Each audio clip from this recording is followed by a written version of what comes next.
భక్తి న్యూస్. ఏపీకి ప్రత్యేక హోదా, పోలవరం ప్రాజెక్టు నిర్మాణం, కేంద్రం నుంచి నిధులు సాధించడమే ఎజెండాగా పార్టీ ఎంపీలను వెంటబెట్టుకుని 2 రోజులు ఢిల్లీలో పర్యటించారు వైసీపీ అధినేత జగన్. టూర్లో భాగంగా కేంద్ర ఆర్థిక మంత్రి, ప్రధానమంత్రిని కలిశారు. అసలు జగన్ పర్యటన లక్ష్యమేంటి? ఆయన చేసిందేంటి? జగన్ వల్ల రాష్ట్రానికి అన్యాయం జరుగుతోన్నట్టు టీడీపీ నేతలు చేస్తున్న ఆరోపణల్లో వాస్తవం ఉందా?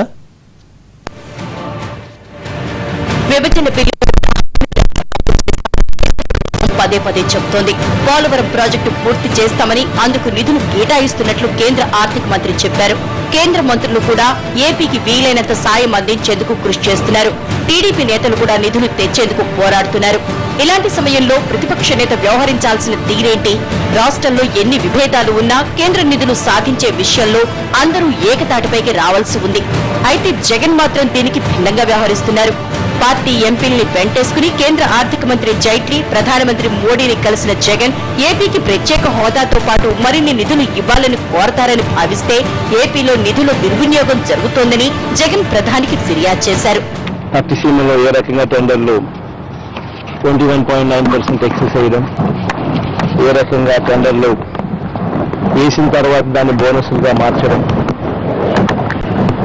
టెండర్లు పిలవక ముందు బోనస్ అనే క్లాస్ లేదు, టెండర్లు చేసిన తర్వాత బోనస్ అనే క్లాస్ పెట్టి ఏకంగా 16.9% బోనస్గా డిక్లేర్ చేయడం, అవన్నీ కూడా చెప్పడం జరిగింది.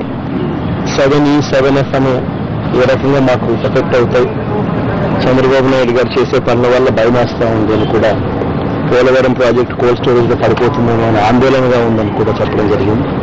నిధుల పరంగా ఆంధ్రప్రదేశ్ పీకలోతు కష్టాల్లో ఉంది. కేంద్రం సాయం చేస్తే తప్ప గట్టెక్కే పరిస్థితి లేదు. ఇలాంటి పరిస్థితుల్లో ఢిల్లీ వెళ్లి జగన్ చేస్తున్న ఫిర్యాదులు చూసి టీడీపీ నేతలు మండిపడుతున్నారు. పట్టిసీమ ప్రాజెక్టు పనులు మొదలు కాకుండానే అక్కడేదో అక్రమం జరుగుతోందన్న వైసీపీ అధినేత వ్యాఖ్యలపై విమర్శలు చెలరేగుతున్నాయి. జగన్ వ్యవహార శైలి వల్ల ఏపీకి కేంద్రం అందిస్తున్న సాయం ఆగిపోతుందనే ఆందోళన వ్యక్తమవుతోంది. ఈ రోజు జగన్మోహన్ రెడ్డి లాంటి ప్రతిపక్ష నాయకుడు మేము ఎక్కడ చూడలేదు.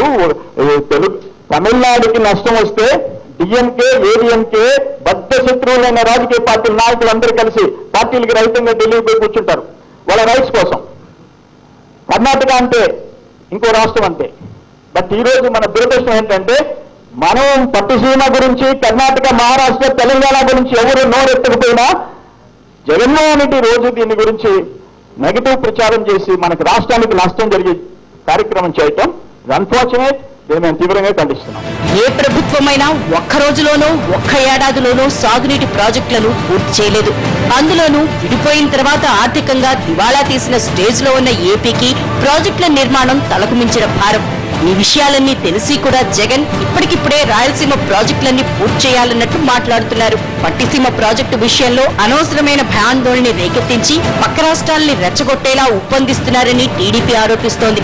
జగన్ తీరు వల్ల కేంద్రం నుంచి వచ్చే నిధులు ఆగిపోయినా ఆశ్చర్యపోవాల్సిందేమీ లేదని వైసీపీ నేతలే గుసగుసలాడుతున్నట్లు సమాచారం.